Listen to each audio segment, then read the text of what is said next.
Have you ever looked at your calendar and thought, how did my life get this full?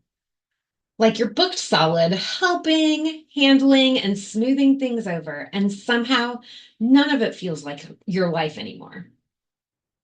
In this video, I'm sharing how to stop people pleasing. I'll show you 3 simple ways to stop auto saying yes without feeling guilty. If that hit a nerve, comment yep, so you know you're not alone here. This week, we're talking about people pleasing and how it can quietly steal your joy. Because people pleasing doesn't usually start out as a problem. It starts out as being the one who can handle it, the reliable one, the helpful one, the one who doesn't want to let anyone down. And then one day you realize your time, energy, and patience are gone. Quick check. Do you see this in yourself more at home, work, or both? Here's a simple definition. People pleasing isn't just being nice. It's the habit of prioritizing other people's comfort, approval, or expectations over your own needs, even when it costs you. And a lot of people pleasers don't call it that. They say things like, I'm just being helpful. It's faster if I do it. I don't want to make it awkward. I should be able to handle this. Which one of those phrases do you say to yourself the most?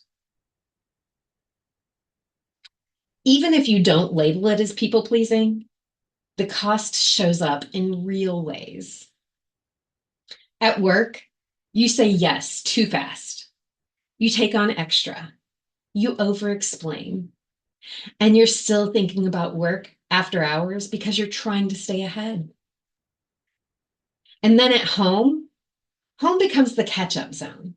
You're physically there, but mentally you're still carrying the work from your day. And the cost isn't just time. You lose mental space, emotional energy, and the ability to hear your own preferences. If you've ever felt resentful after saying yes, tap like. That's a really common sign. I'll share a quick composite story.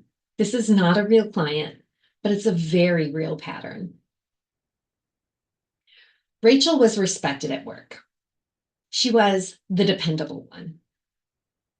At work, she said yes to last-minute requests, fixed problems before anyone else asked, joined meetings she didn't necessarily need to attend, and answered messages so quickly no one could possibly be disappointed. At home, she carried the mental load, kept the peace, handled the logistics for the family, and said yes to plans even when she was exhausted. On paper, successful. In real life, resentful, depleted, and disconnected from her own goals. Her turning point wasn't a new productivity system. It was realizing my yes is costing me my life. If you relate to Rachel, comment, I get it. No further explanation needed. So what do you do with all this information without turning into a totally different person? The goal isn't to stop being kind. The goal is to help on purpose, not out of pressure.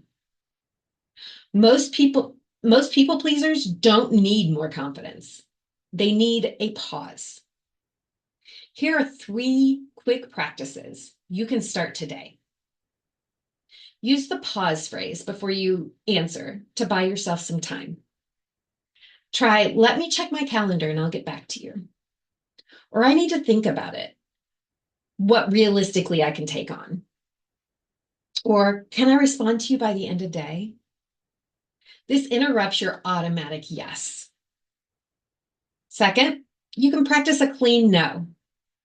People pleasers often use over explanations. Try, I can't take that on right now, or that won't work for me. I'm not available, but I hope it goes well. And if you want to offer an alternative, make it specific. I can't do that this week, but I could look at it next Tuesday. Want a pause phrase you can use in your own life? Comment work or home, and I'll reply with a 1-sentence script. Third, do small, uncomfortable reps. Saying no is a skill. Start small.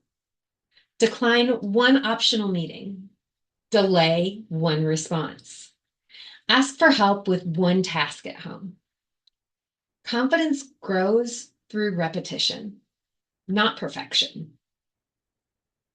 And if you're thinking, okay, this is me, don't overthink it. I have a free 3-minute self-assessment called What's Stealing Your Joy? People pleasing is one of the patterns it can identify, and it'll help you pinpoint your biggest happiness thief and give you some ideas as to what to do next. It's linked in the description. If you take it, come back and tell me what your result was. Just one word is perfect. This week, I'm going to share more about why guilt shows up when you rest or say no, how to set boundaries without over-explaining, and how to help without losing yourself in the process. So stay tuned here this week and stay engaged so you don't miss it. I'll see you in the next one.